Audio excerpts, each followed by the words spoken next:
ใส่แว่นตาก่อน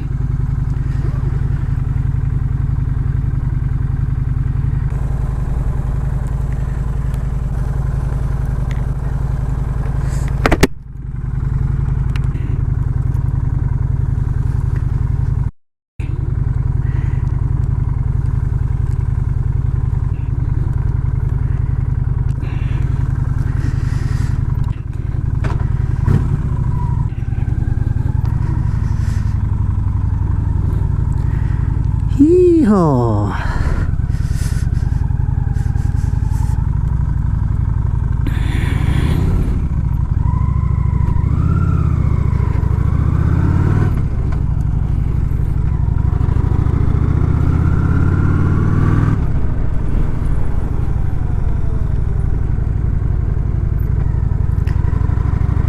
บ่ได้ใส่โกโปรมาหลายเดือนแล้วได้เนี่ย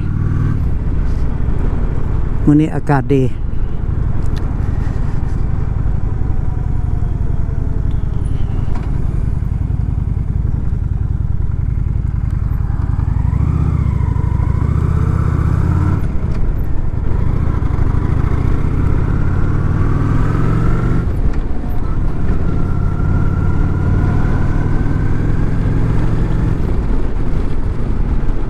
อากาศวันนี้ perfect เลย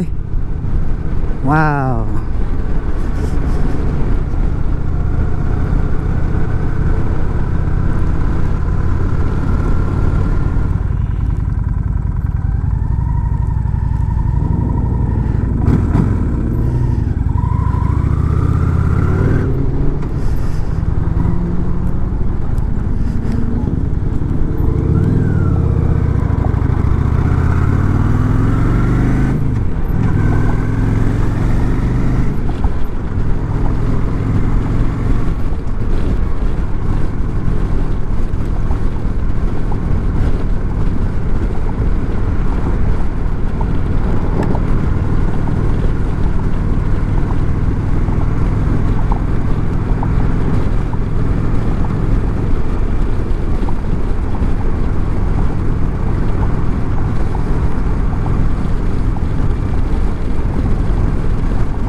แล้วพอ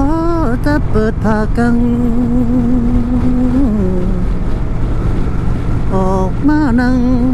ขายข้าวหลาม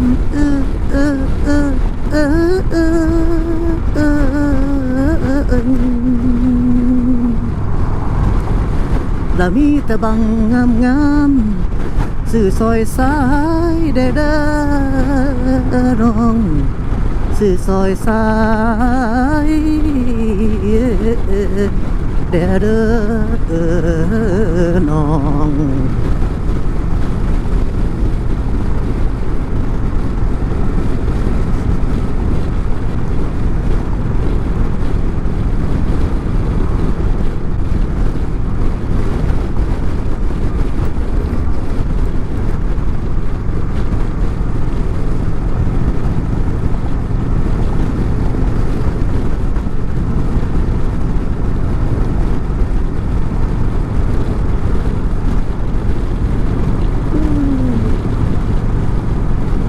แดดออกได้เลย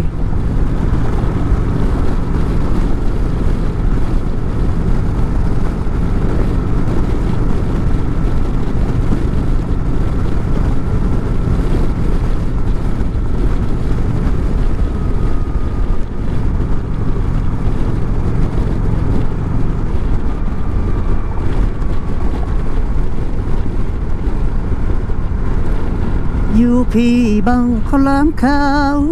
อยู่พี่บังข้าวหลามขาว เฮ็ดด้วยข้าวเดียวธรรมดา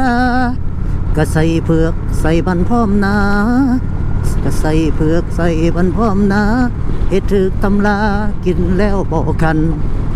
เอามือยันจับเอาลองเบิงเอามือยันจับเอาลองเบิงจับดนดนเถิดน้องมันสิเข้าท่าทีมักบังนั้นบังนั้นหรือว่ามักบังนี้ที่คิวใส่เด้อคำมักบังเขาวบังดำให้ส่งสายตาจ้องลาสานมาเด้อน้องซื้อบังข้าวหลามซอยแดมาเด้อนางซื้อบังข้าวหลามซอยแด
เอาว่าเอาว่า ต้นเชือกให้กันแล้ว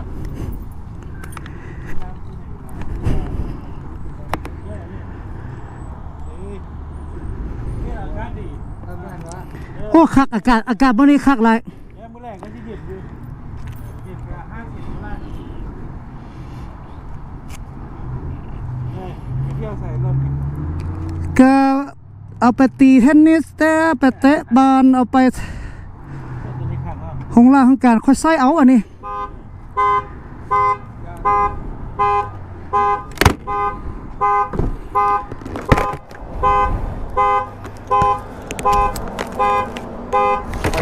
จะได้จะขันมาที่เป็นโม่เลย เอาคันหนึ่งแม่บ่